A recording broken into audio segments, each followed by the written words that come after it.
नमस्कार मंडळी, कसे आहात? कोल्ड कॉफी पिण्याची इच्छा झाली आणि एक व्हायरल व्हिडिओ मला सापडलेला आहे. खूप मजेदार आहे. बघूया आपण कसं करायचं आहे. तर 1 चमचा कॉफी घ्यायची आहे, 2 चमचे साखर घालायची आणि 1 चमचा गरम पाणी घालायचं आहे. गरम पाणी महत्त्वाचं आहे आणि चहाची गाळणी घ्यायची आहे बरं का आता आणि ही मस्तपैकी फेटायचं आणि मस्त फ्रॉथ तयार होतो अगदी 5 मिनिटात इन्स्टंट.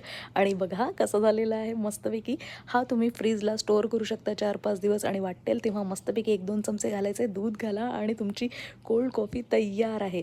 याच्यामध्ये बर्फ घालायचा, आपण ग्लास रेडी करून घ्यायचा आहे. छान चॉकलेट सिरप घाला आजूबाजूला, मस्त दिसतं एकदम. आणि 2 चमचे आपलं हे कॉफीचं फ्रॉथ घालायचं आहे. थंडगार दूध ओतायचं आहे. आईस्क्रीम घालायला अजिबात विसरायचं नाही. आणि मग घालायचे थोडंसं कोको पावडर वरतून, तो माझा टच आहे.